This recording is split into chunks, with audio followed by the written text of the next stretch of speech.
அனைவருக்கும் வணக்கம். இது சாரதி லா ஸ்டடீஸ். சாரதி லா ஸ்டடீஸில் இன்டர்நேஷ்னலால் மெரிடைம் பெல்ட்டை பற்றி பார்க்க போகிறோம்.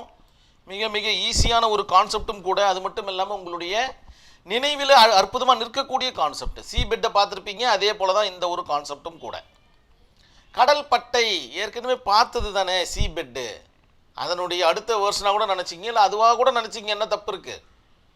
மெரிடைம் பெல்ட் என்பது ஒரு நாட்டின் கடலோரத்தில் இருந்து கடலுக்குள் பரவியுள்ள சட்டப்பூர்வ கடல் பகுதிகளை குறிக்கிறது. இதுதான் பார்த்தீங்கன்னா பேஸ் லைன். இந்த பக்கம் போனீங்கன்னா நாடு, அதாவது மணல் பரப்பு கொண்ட நாடு. இந்த பக்கம் போனீங்கன்னா கடல் பரப்பு கொண்ட நாடு. நான் ஏன் நாடுன்னு சொல்கிறேன்னா அதுதான் பார்த்தீங்கன்னா மெரிடைம் பெல்ட்டுடைய ஒரு ஸ்பெஷல். இந்த கடல் பரப்புலேருந்து 12 நாட்டிக்கல் மைல் தூரம் வரைக்கும் பார்த்தீங்கன்னா டெரிட்டோரியல் சி அப்படின்னு பேர். இந்த நாட்டிற்கு முழுவதுமாக சொந்தமான ஒரு பகுதி. வேற யாரும் இந்த இடத்துல சொந்தம் கொண்டாட முடியாது. கப்பலை கூட கொண்டு வந்து நிறுத்த முடியாது தேவையில்லாமல்.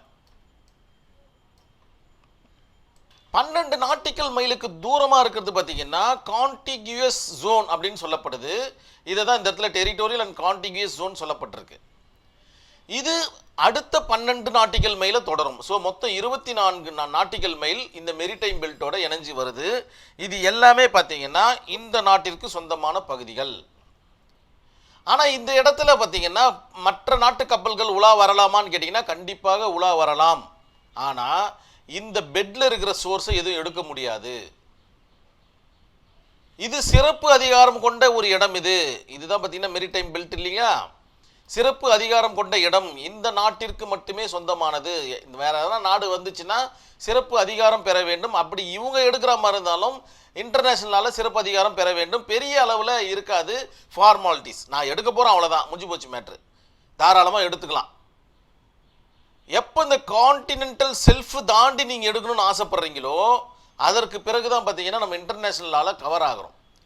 அதாவது 200 நாட்டிக்கல் மைலுக்கு அப்பால தான் இந்த விவகாரங்கள் ஸ்டார்ட் ஆகுன்றதை நினைவில் வச்சுக்கிங்க. ஸோ கான்டிகியூஸ் ஜோன் பார்த்துக்காச்சு. அதுக்கப்புறம் எக்ஸ்க்ளூசிவ் எக்கனாமிக் ஜோனை பற்றி பார்க்க போகிறோம். அது எங்கிருந்து ஸ்டார்ட் ஆகுது? டெரிட்டோரியல் சி முடிஞ்சதுக்கு அப்புறமா எக்கனாமிக் ஜோன் ஸ்டார்ட் ஆகுது. இதையும் உங்களுடைய படத்தில் வரைஞ்சி காமிங்க. அதன் பிறகு கான்டினென்டல் ஷெல்ஃப் எங்கேருந்து ஸ்டார்ட் ஆகுது அப்படின்னு பார்த்தீங்கன்னா டெரிட்டோரியல் சீலேருந்து அப்படியே ஸ்டார்ட் ஆகி 200 நாட்டிக்கல் மைல் வரைக்கும் வருது இந்த கான்டினென்டல் ஷெல்ஃப். இதெல்லாம் உங்களுக்கு தெரிஞ்ச விஷயங்கள் தான், ஏற்கனவே நம்ம வீடியோவில் பார்த்துட்டோம். அதற்கு பிறகு வரக்கூடிய கான்செப்ட் எல்லாம் ஐசி. ஸோ ஐசின்னா என்ன? ஆழமான பகுதிகள்னு அர்த்தம். டீப் சி அப்படின்ற மாதிரி சொல்லப்படுகின்ற இடங்கள். இதில் நீங்கள் பார்த்த ஒரே ஒரு புதுமையான வார்த்தை என்னன்னு பார்த்தீங்கன்னா கான்டிகியூஸ் ஜோன்ன்றதை மட்டும்தான் பார்த்துருக்கீங்க. அடுத்த 12 நாட்டிக்கல் மைல். இது இல்லாமல் மெரிடைம் பெல்ட்டை உங்களால் ஃபில்ஃபில் பண்ண முடியாதுன்றதை நினைவில் வச்சுக்கிங்க. அதை தான் இந்த இடத்துல தெளிவாக சொல்லியிருக்காங்க. எக்ஸ்க்ளூசிவ் எக்கனாமிக் ஜோன் இஇஇசட் மற்றும் கான்டினென்டல் ஷெல்ஃப் ஆகியவை எல்லாம் சேர்ந்தது தான் மெரிடைம் பெல்ட்டு. ஒன்று territorial sea plus contiguous zone plus economic zone and continental shelf எல்லாம் சேர்ந்தது தான் மெரிடைம் பெல்ட்டு. இதில் நீங்கள் புதுசாக பார்க்கக்கூடிய ஒரே ஒரு வார்த்தை இந்த கான்டிகியூஸ் ஜோனை மட்டும் ஆட் பண்ணணும். இது சி பெட்டில் நம்ம பார்க்கல. ஸோ இது கேட்டாலும் நீங்கள் சி பெட்ன்ற வார்த்தையை உபயோகப்படுத்தி எழுதுங்க, மிக அற்புதமாக இருக்கும். மறுபடியும் நான் பேராகிராஃப்குள்ளே போயிடுறேன். ஒவ்வொரு பகுதிக்கும் அந்த நாட்டிற்கு வேறுபட்ட உரிமைகள் மற்றும் அதிகாரங்கள் வழங்கப்பட்டிருக்கின்றன. வேறுபட்ட ஒரு நாடு பார்த்தீங்கன்னா பக்கத்துலேயே 12-20 நாட்டுகள் மேல் தூரம் பக்கத்துலேயே இன்னொரு நாடு வந்துடும். ஸோ இவர்களுக்கு பார்த்தீங்கன்னா ஒரு சிறப்பு அதிகாரங்கள் கொடுக்கணும். ஆனால் நம்ம நாடு அந்த மாதிரியான பிரச்சனையில் இல்லை. ஒரே ஒரு நாடு இலங்கை மட்டும்தான் இருக்குது, பக்கத்தில் இருக்கிற நாடு. அது ஒன்றும் பிரச்சனை கிடையாது. அந்தளவு 20-40 நாட்டிகள் மேல் தூரத்தில் தான் இருக்குது. இந்த ராமநாதபுரம் அந்த சைடில் வரும்போது தான் ரொம்ப கிட்ட வரும் அது. அதனால தான் பார்த்தீங்கன்னா அந்த மீனவர்களுடைய பிரச்சனை நடக்குது. என்னுடைய கடல் பகுதிக்குள்ளே வந்துட்டீங்க, என்னுடைய டெரிட்டோரியல் பார்டருக்குள்ளே வந்துட்டு மீன் பிடிக்கிறாங்க அப்படின்றதுனால அவங்கள பிடிச்சிடுறாங்க. ஸோ இந்த இடத்துல நீங்கள் இந்த பிரச்சனைக்கு மீனவர்களுடைய கேஸ் எதனா தெரிஞ்சிச்சுன்னா தாராளமாக எழுதலாம். இல்லுஸ்ட்ரேஷனாக இதை நீங்கள் உபயோகப்படுத்துங்க. தமிழ்நாட்டு மீனவர்கள் மீன் பிடிப்பதற்காக தமிழ்நாட்டு எல்லையை தாண்டி ஒரு சில நேரங்களில் இலங்கை கடற்பரப்பிற்குள் சென்று விடுவதாக அவர்கள் கைது செய்து தண்டனைக்கு உள்ளாக்கப்படுகிறார்கள் அப்படின்ற மாதிரி கூட எழுதலாம். ஏன்னா இதெல்லாம் பார்த்தீங்கன்னா இந்த மாதிரியான பிரச்சனைகள் மெரிடைம் பெல்ட்டுடைய வரக்கூடிய பிரச்சனைகளாகத்தான் பார்க்கப்படுகிறது. இது வந்து பார்த்தீங்கன்னா சி, அதாவது கடல் பரப்பின் மேலே நடக்கக்கூடிய விஷயங்களாக பார்க்கப்படுது. இன்னும் ஒரு சில கேஸ் ஸ்டடிஸ் இருக்குது, நான் சொல்கிறேன். அந்த கேஸ் ஸ்டடி பார்த்தீங்கன்னா இங்கே வந்துட்டு இந்த மினரல்ஸை ஆய்வு பண்ணுவாங்க. அந்த மாதிரியான கேஸ் ஸ்டடிஸ் நான் நெக்ஸ்ட் வீடியோவில் சொல்கிறேன். நான் உதாரணமாக டெரிட்டோரியல் சி பகுதியில் முழு அதிகாரம் இருக்கும் யாருக்கு? அந்த நாட்டுக்கு. எக்ஸ்க்ளூசிவ் எக்கனாமிக் ஜோன் பகுதியில் பார்த்தீங்கன்னா இயற்கை வளங்களை மட்டும் பயன்படுத்தும் சிறப்பு உரிமை இருக்கும்.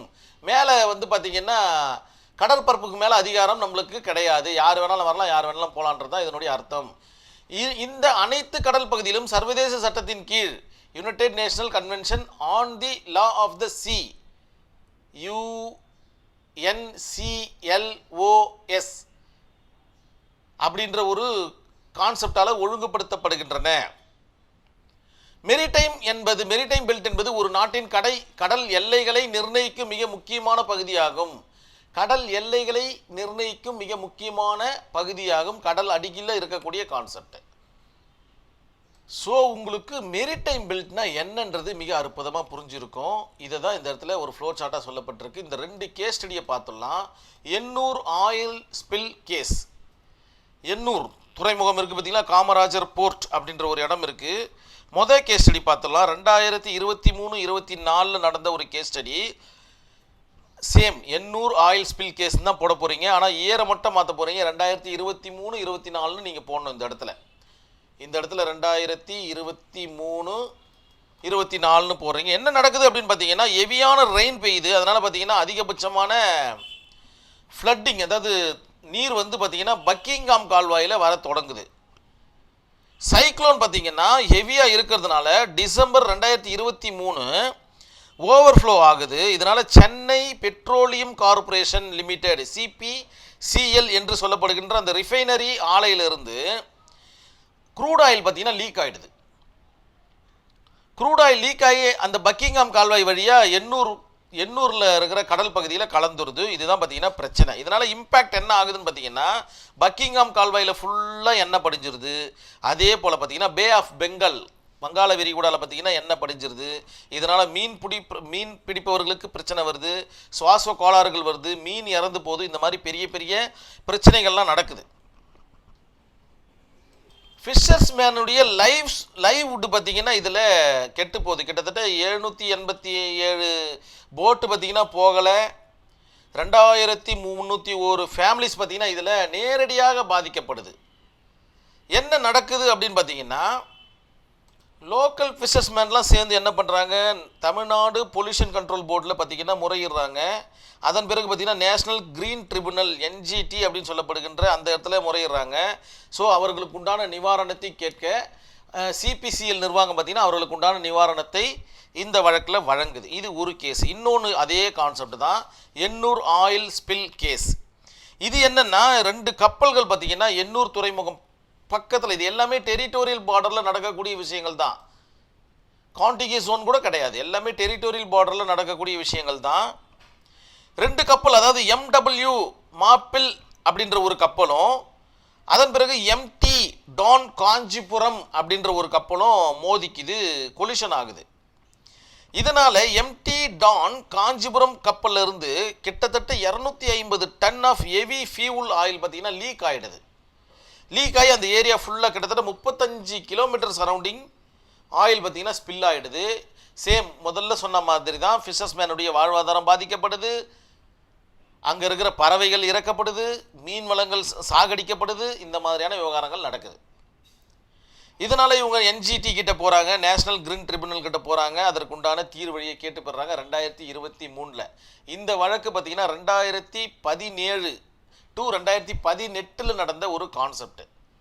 இந்த 2 வழக்குமே நேரடியாக நான் பார்த்துருக்கேன். ஏன்னா நான் பக்கத்தில் தான் இருக்கேன். எண்ணூர்லேருந்து கரெக்டாக ஒரு 7-8 கிலோமீட்டர் தூரத்தில் தான் நான் இருக்கேன். அதனால் நான் போய் பார்த்துருக்கேன் இந்த இடத்துலலாம். ஸோ அதன் பிறகு பார்த்தீங்கன்னா அந்த மீனவர்களுக்கு உண்டான எல்லா தீர்வு வழிகளையும் பார்த்தீங்கன்னா அந்த MT டான் காஞ்சிபுரம் கப்பல் வழங்குது. அவர்களுக்கு உண்டான பணத்தொகையும் கொடுத்தாங்க, எல்லாம் எனக்கு தெரியும் எனக்கு. ஸோ எந்த அளவுக்கு கொடுத்தாங்கலாம் தெரியாது. இந்த 2 கேஸ் ஸ்டடியும் பார்த்தீங்கன்னா உங்களுடைய ஆன்சர் ஷீட்டில் இருக்கிற மாதிரி பார்த்துங்க, மிக எளிமையான கான்செப்ட். இந்த கடல் சார்ந்த ஏதாச்சும் ஒரு கொஸ்டின் கேட்டுட்டாங்கன்னாவே இதில் ஏதாச்சும் ஒரு கேஸ் ஸ்டடி எழுதி வைங்க, ஒன்றும் தப்பு ஒன்றும் கிடையாது. அந்த கொஸ்டினுக்கு தகுந்த மாதிரி நீங்கள் லைட்டாக 2 வார்த்தையை மட்டும் போட்டுட்டிங்கன்னா உங்களுடைய ஒர்க்கு கம்ப்ளீட் ஆகும். கண்டிப்பாக இந்த வீடியோ உங்களுக்கு புரிஞ்சிருக்குன்ற நம்பிக்கையில் நான் இந்த வீடியோவை கம்ப்ளீட் பண்ணிக்கிறேன். நன்றி. வணக்கம்.